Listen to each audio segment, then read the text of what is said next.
오늘은 신년맞이 경제 상식에 대해서 다시 한번 짚어주는 시간을 가져보도록 할 건데요. 일단 여러분들 경제 공부 왜 해야 될까요? 여러분들 이해를 돕기 위해 A마을이라는 간단한 마을 모형을 하나 만들어 볼게요. 제가 이전 영상에서도 몇 번 언급한 이야기인데 이 A마을에는 사과가 10개가 있고요. 돈이 10만 원이 있습니다. 이때 사과 한 개의 개수는 얼마일까요? 사과가 10개고 돈이 10만 원이니까 사과가 만 원이겠죠. 자, 근데 여기서 철수가 사과 공부를 열심히 해가지고 사과 개수를 20개로 늘렸어요. 이때 사과 하나의 가격은 얼마일까요? 바로 5천 원이 됩니다. 여기서 철수 입장에서는 너무 억울하겠죠? 아니, 사과 공부를 열심히 해가지고 사과 생산량을 2배로 늘렸더니 사과 가격이 오히려 반값이 되어버렸네.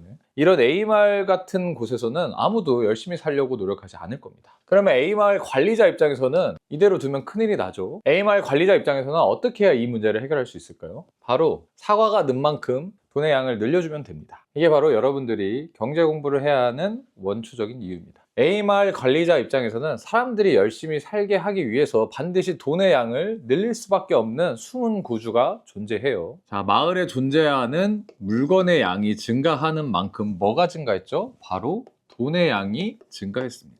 그렇다는 것은 우리가 산업혁명부터 얼마나 많은 혁신이 있어 왔겠어요? 물건의 양이 계속 증가하고 있단 말이죠. 생산량이 계속 증가하고 있어요. 그만큼 돈의 양도 계속 증가를 해왔다는 거죠. 그리고 앞으로 AI의 개발이나 생산성 향상이 되는 일들이 계속 기술 혁신이 일어나고 있잖아요. 그러면 돈의 양이 앞으로 얼마나 늘어날지 우리는 예측해 볼 수가 있습니다. 그렇기 때문에 경제 공부를 해서 내 자산을 지켜야 되는 거죠. 왜냐하면 통장에 그대로 두면 둘수록 내 돈의 가치는 줄어드니까. 사과의 양이 10개로 고정이 되어 있다고 칩시다. 이 마을에 돈의 양이 계속 증가를 해요. 돈의 양이 20만 원이 되었을 때 사과 한 개의 가격은 얼마인가요? 바로 2만 원이죠. 돈의 양이 30만 원이 됐을 때는 사과 하나의 가격이 3만 원이 될 겁니다. 어때요? 나는 그냥 사과 한 개를 가지고 있었을 뿐인데 만 원 있었던 게 3만 원이 되는 효과를 가지게 됩니다. 이 마을에서 핵심은 돈의 양이 증가했을 때 공급이 제한된 물건을 가지고 있는 게 내 자산을 지키고 불리는 데 탁월한 효과를 가진다는 겁니다. 첫 번째는 공급이 제한된 물건이 중요하다고 말씀을 드렸고요. 물건의 가격을 결정하는 것은 공급뿐만이 아니죠. 바로 수요. 수요가 계속 오르는 물건이 중요합니다. 이 두 가지를 충족하는 게 뭐가 있죠? 대표적인 안전자산인 부동산이 있습니다. 여러분이 부동산은 무조건 오를 거야 라고 생각을 하신다면 그 이유가 무엇인지를 정확히 추출하는 게 중요하거든요. 부동산이 계속 오르는 이유는 공급이 제한되어 있고요. 수요가 계속 오르기 때문입니다. 그런데 만약에 인구수가 계속 줄어서 이 수요가 감소하게 되면은 부동산 가격도 공급이 계속 줄어드는 건 아니기 때문에 부동산의 가격도 내려갈 가능성이 존재하는 거예요. 이런 식으로 논리적인 사고를 통해 여러분들이 어떤 자산을 구매할지를 결정하는 게 중요합니다. 부동산은 무조건 오를 거야 라고 믿고 그것을 구매하고 그냥 기다리기만 하다 보면은 분명히 피해를 보는 날이 있고 그 믿음이 흔들리는 날이 올 거예요. 이런 논리적인 구조를 만들어내는 게 재테크의 가장 핵심입니다. 인플레이션이란 말 뉴스에서 많이 들어본 말이죠. 하지만 정확한 의미를 알고 계신 분이 그렇게 많지 않거든요. 자, 인플레이션이란 말은 여러분들이 물가 상승이랑 동의어라고 생각을 하고 계실 텐데 정확히 말하면 인플레이션은 돈의 양이 증가하는 현상을 말하고요. 돈의 양이 증가하면은 그 뒤에 물가 상승이라는 현상이 뒤따르는 거죠. 그러니까 인플레이션과 물가 상승이 동의어는 아니고 인플레이션은 돈의 양이 부푸는 현상, 팽창이라는 뜻을 갖고 있거든요. 돈의 양이 팽창하는 현상을 의미하는 바입니다.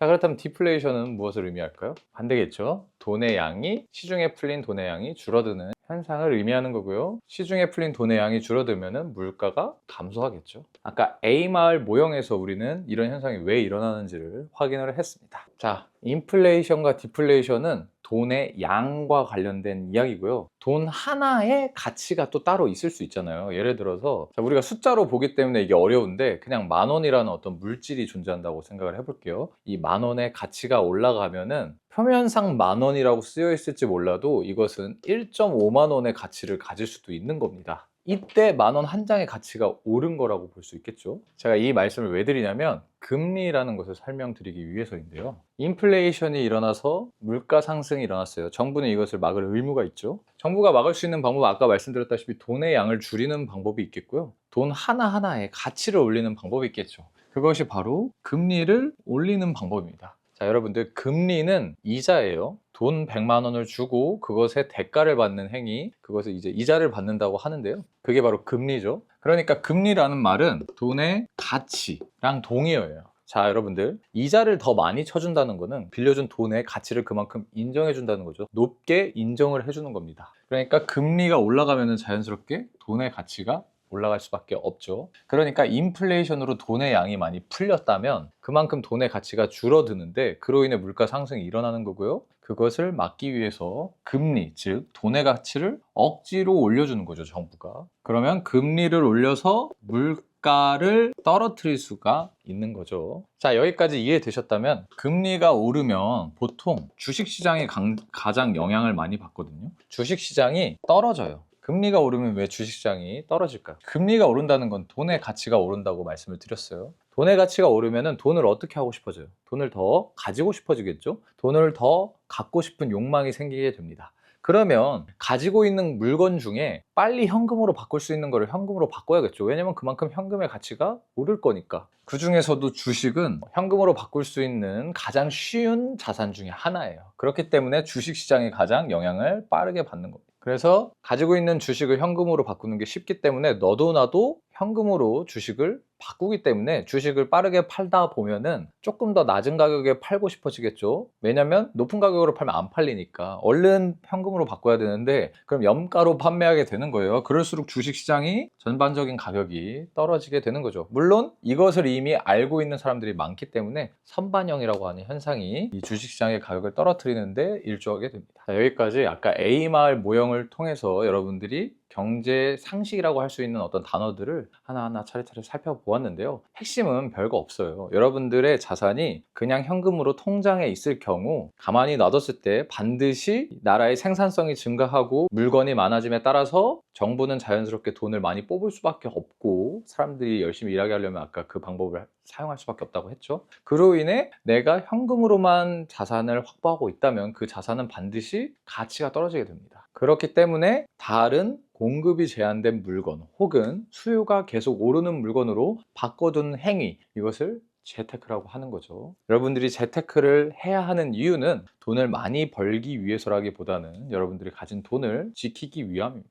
자, 그리고 마지막으로 화폐에 대해서 간단히 설명을 드릴게요. 화폐는 무엇일까요? 이 화폐가 무엇인지를 이해하기 위해서 아주 오래전 옛날 이야기를 가져와 보도록 하겠습니다. 아주 오래전에 유럽에 금 세공사가 살았어요. 금을 세공하다 보니까 이 사람한테 금을 많이 맡기는 귀족들이 많았겠죠. 그래서 이제 금을 맡겼다는 증거, 차용증을 전달을 합니다. 이 금 세공업자는 이 차용증을 가져오면 언제든지 금이랑 교환을 해준다는 의미죠. 차용증이라는 게. 그래서 귀족들이 너도나도 이 금 세공사에게 금을 보관하기 시작하거든요. 그리고 차용증을 받죠. 그리고 귀족들끼리는 거래를 할 때 차용증을 가지고 다시 금세공자에게 가서 다시 금으로 바꿔가지고 이 귀족과 거래를 하자니까 이게 복잡하고 귀찮잖아요. 그러니까 서로 그냥 차용증으로 거래를 하기 시작해요. 이 차용증이 뭐다? 현대의 지폐다. 그러니까 여러분들, 이 차용증은 이 금세공사가 만약에 금을 먹고 튀면 이 차용증은 쓰레기 종이 쪼가리밖에 안 되잖아요. 그러니까 진짜 돈은 이 금인 거고요. 이 차용증은 그냥 화폐에 불과하다. 그러니까 돈과 화폐의 근본적인 차이는 돈의 능력을 잠깐 부여받은 게 화폐라고 볼 수 있고요. 이 금은 사실 이 금 세공사가 없어도 내가 금을 가지고 있으면 언제든지 지구 곳곳에서 금이라는 걸 가지고 지불 능력을 발휘할 수 있죠. 이런 게 진짜 돈이라는 거죠. 지구상에 몇 개 없습니다. 이 진짜 돈이라고 볼 수 있는 게 몇 가지 없어요. 그것들은 그리고 시시각각 바뀌기도 하고요. 아주 오랜 역사 동안 진짜 돈의 지위를 아직도 가지고 있는 거는 이 금밖에 없다고 볼 수 있습니다. 물론 이 새로운 디지털 금이라고 하는 비트코인이라는 것이 이 금의 지위를 노리고 있긴 한데요. 이거는 나중에 기회가 되면 훨씬 더 자세하게 풀도록 하겠습니다. 자, 오늘 영상은 여기까지고요. 도움이 되셨다면 좋아요와 구독 부탁드리겠습니다. 시청해주셔서 정말 감사합니다.